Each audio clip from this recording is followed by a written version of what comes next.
Within the last 5 years, the oil and gas industry in Alberta has gone through a tremendous amount of change, brought on by a significant drop in the price of oil and gas. How has Midlite responded to that? How have you guys continued to grow through that while competitors are going under? Yeah, well, it certainly was a challenge. And when the downturn first hit, Midlite suffered a large downturn internally. We went from about 250 employees to about 100 less. We had about 150 employees. So that was a challenging time. But it gives you an opportunity in some ways to reestablish some of the systems within your own business so that you can be more competitive. You certainly, as much as the clients are asking you to cut costs and be cheaper, you certainly have to push back on them a little bit and say, well, how can you support us in being more effective at what we do? And some of the administrative burdens were a lot heavier when the price of oil was really expensive. So the clients have worked with us to try to help us do more with less. It's been a challenge, no doubt, but growing our market share in the region has helped. Being a huge local employer has helped. Clients haven't wanted to see us and have worked with us because they don't want to see that kind of damage happen to local businesses that employ a large group of local people. So we feel pretty well supported in that. It's been a challenge, no doubt. Yeah.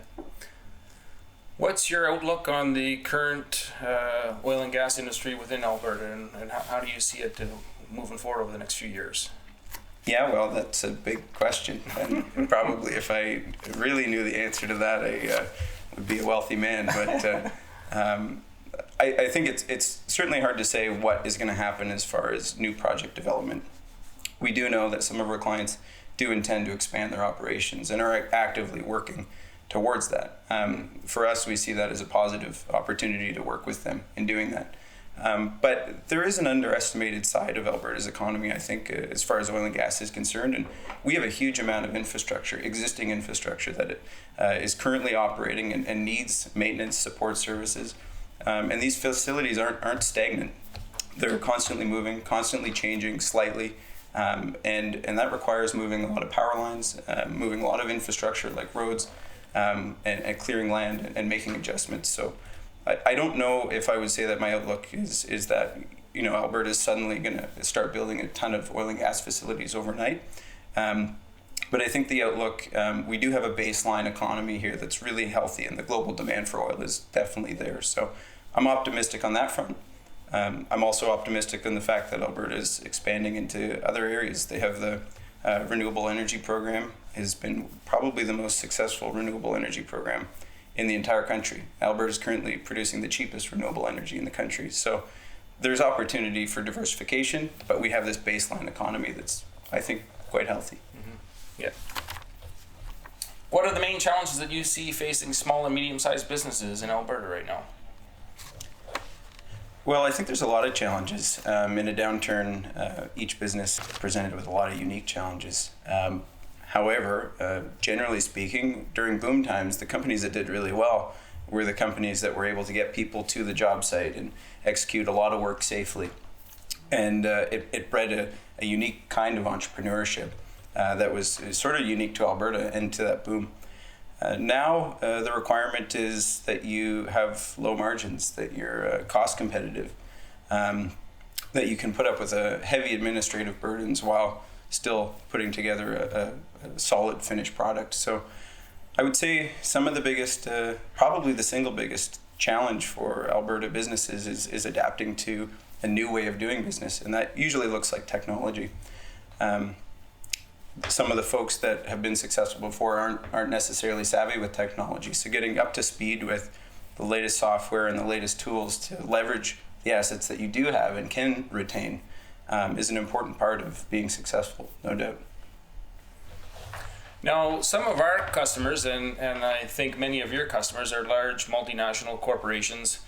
And though I'm sure they don't ever mean to do it, they make decisions oftentimes that place onerous administrative burdens on small and medium-sized companies.